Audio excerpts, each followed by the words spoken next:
dans ce nouvel épisode des Blabla de Sandra. Si tu apprécies ce contenu, pense à t'abonner, à liker et à partager. Je t'invite à découvrir mon dernier bébé de papier paru à ce jour en auto-édition, L'amour minimaliste, une romance qui parle de deuil, de résilience et de renaissance à travers un nouvel amour avec tendresse, humour, passion et sensualité. Fin de la page promo. Aujourd'hui, on va parler d'un sujet à la fois fascinant et un peu dérangeant. Pourquoi les femmes sont moins visibles sur les réseaux sociaux que les hommes? On pourrait croire qu'Internet est un espace libre, démocratique, ouvert à tous, mais en réalité, les algorithmes, les usages et les codes sociaux reproduisent souvent des inégalités bien réelles. D'abord, il y a la question de la légitimité à se montrer. De nombreuses femmes hésitent à s'exposer. Elles craignent d'être jugées non pas sur leurs idées, mais sur leur apparence, leur âge, leur ton, leur voix. Un homme qui prend la parole avec assurance est perçu comme expert. Une femme, parfois, comme arrogante ou donneuse de leçons. Résultat, beaucoup préfèrent se mettre en retrait, poster moins souvent ou rester dans des formats plus discrets, carousel, citation, écrit plutôt que face caméra. Et cette autocensure, souvent inconsciente, crée un fossé de visibilité. Deuxième élément, le rôle des algorithmes.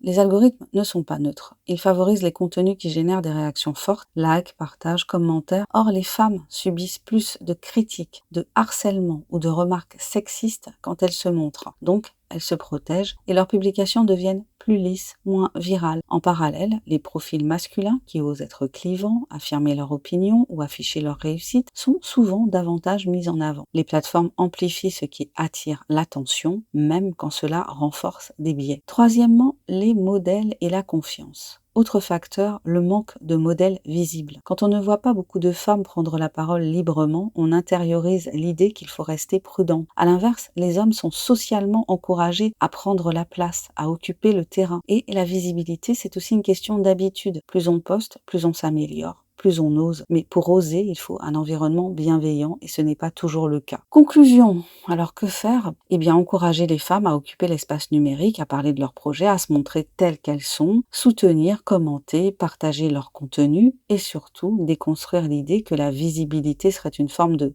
vanité.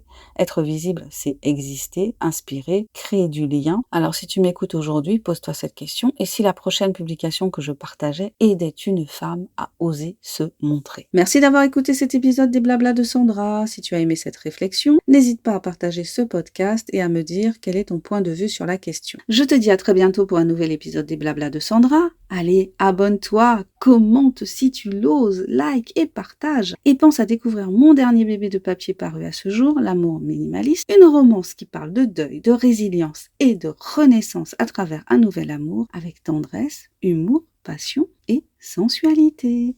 Bye bye!